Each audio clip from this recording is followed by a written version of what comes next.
Talvez você se lembre de histórias como a do Marinheiro Louco, o Capitão Wolverine, os Gêmeos da Fúria Negra, o Capitão do Inferno ou o que se falou sobre o Comando X. Militares que mesmo depois que terminou o mandato de Calderón, decidiram continuar nisso. Continuar perseguindo cartéis, continuar uma guerra que oficialmente já não existia. Gente que odiava o crime organizado, gente que tinha isso atravessado e que não pensava largar assim, de qualquer jeito. Mas essa história segue por outro caminho. Porque uma coisa é falar de indivíduos, de um ou outro elemento, e outra bem diferente é falar de toda uma unidade, de uma companhia inteira, que acabou ficando conhecida como o Pelotão da Morte. E não estava no comando um sargento, nem um tenente, nem sequer um capitão. Quem mandava ali era um general, uma águia.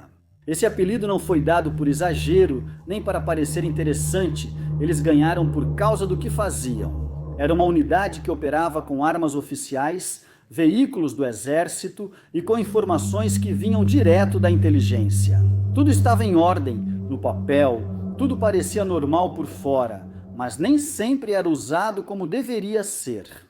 A história que você vai ouvir foi enviada por um seguidor do canal. Alguém que esteve lá, que viveu isso em primeira mão e que até hoje continua carregando esse peso. Venho de uma família de militares, todos de alguma forma já tinham servido, mas quem sempre foi meu exemplo foi meu pai.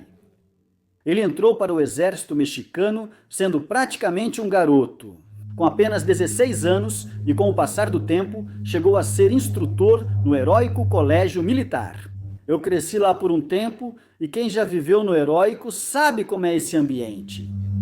Disciplina, ordem, exigência não é para qualquer um. Quando meu pai entrou em processo de aposentadoria, nós nos mudamos para o estado de Chihuahua. Lá terminei o ensino médio e eu já tinha claro que queria entrar no Heróico Colégio Militar. Comecei os trâmites, me preparei, me empolguei, mas quando saíram os resultados percebi que não tinha passado em algumas provas. Esse dia foi, sem exagero, um dos piores da minha vida. Senti que falhei comigo e com meu pai, que tinha chegado longe. Instrutor da escola de sargentos paraquedistas. Queria superá-lo, ou ao menos deixá-lo orgulhoso, mas não consegui e me senti derrotado. Depois, conversei com amigos. Alguém me disse que eu podia me alistar como soldado, que não era algo heróico, mas era servir. Então tomei a decisão, me alistei como soldado em Chihuahua, mas não em qualquer lugar. Me mandaram para a guarnição militar de Ojinaga, em plena guerra. O processo não foi rápido.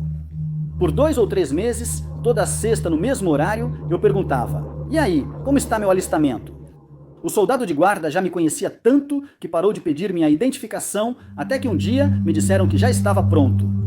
Me deram a lista de coisas que eu tinha que comprar, a data de apresentação e fui para casa contar a novidade para o meu pai. Ele ficou orgulhoso? Sim, mas também vi a preocupação no olhar dele. Era o sexênio de Calderón e a situação estava no limite. Quando me informaram a companhia, o sargento e o cabo que eu teria. Quase imediatamente, nos mandaram nos preparar para uma cerimônia. Foi aí que vi pela primeira vez o general Moreno. Ele falou de honra, combate ao crime organizado e servir à pátria. Acreditei nele. O choque veio depois. Quando começamos a sair às ruas, entramos em bairros onde as próprias pessoas nos perguntavam onde eles estavam, nos diziam. O povo de Juárez invadia casas de pessoas que não tinham nada a ver, roubavam veículos de mulheres. Ver famílias destruídas, pessoas que não tinham nada e mesmo assim perdiam tudo. Ali eu senti pela primeira vez uma raiva de verdade. Uma noite saímos para patrulhar e foi a primeira vez que vi corpos em pontes, mensagens, ameaças. Isso não se esquece.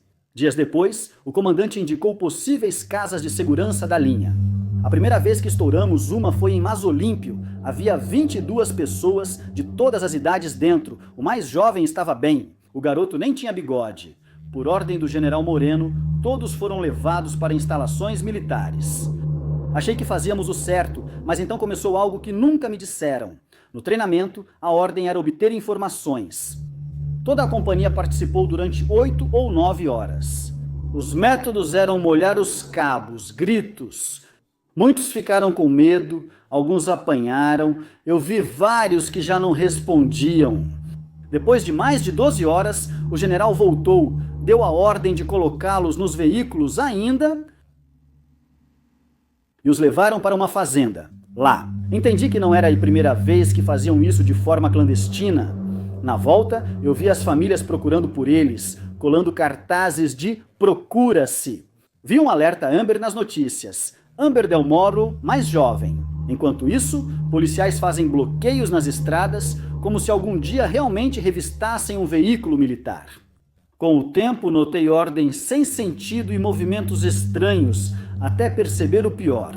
Estávamos trabalhando para gente de Sinaloa, entrávamos em municípios infestados de bandidos, tirávamos eles de suas casas na frente de suas famílias. Depois você via essas mesmas famílias protestando, dizendo que o exército tinha levado eles e elas estavam certas. Um dia, chegou a ordem direta do general para entregar essas pessoas para o pessoal de Sinaloa, sem rodeios. Eles estavam nos usando para apagar seus rivais do mapa. Alguns soldados se recusaram, outros hesitaram. Vários foram presos por insubordinação, outros foram mandados para a linha de frente e, nos piores casos, mandados direto para São Pedro. Muitos desertaram, outros também. Nunca mais soube de nada. Aguentei até onde pude, mas quando chegou dezembro e eu tinha que me apresentar de novo, decidi não fazer isso. Preferi a deserção, porque há coisas que a gente carrega para sempre e essa é uma delas.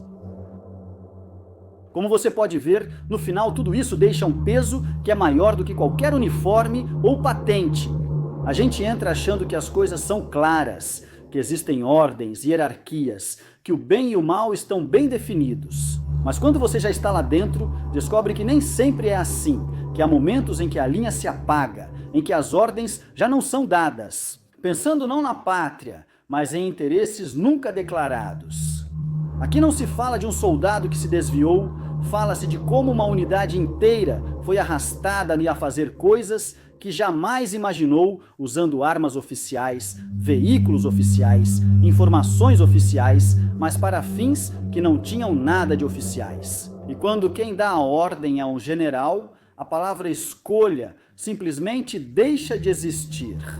Muitos não queriam estar ali, muitos entenderam tarde no que tinham se metido. Mas recusar não era tão simples. Recusar significava prisões, castigos, ameaças, ficar marcado ou desaparecer do mapa. Como você poderia dizer não a um general? Alguns aguentaram, outros desertaram quando puderam. E de outros, simplesmente, nunca mais se soube nada. O mais difícil não foi o que aconteceu naquele momento, mas sim o que veio depois. Porque o tempo passa, os comandantes caem, os julgamentos chegam, mas aqueles que estiveram lá continuam carregando esse peso, com lembranças difíceis de contar e silêncios que pesam mais que armas. Muitos já sabiam que estavam na lista do crime, outros confirmaram isso da pior forma possível. E esse peso, mesmo que não se veja, nunca é totalmente deixado para trás. Se você também tem uma história que queira contar, mande para mim, Cornil, no meu e-mail ou em qualquer uma das minhas redes sociais. Vou ler assim que puder. Muito obrigado por assistir ao vídeo. Sério, isso ajuda pra caramba. Se você curtir, comentar ou compartilhar, e se gostar desse tipo de conteúdo, pode se inscrever. Agradeço muito, a gente se vê na próxima.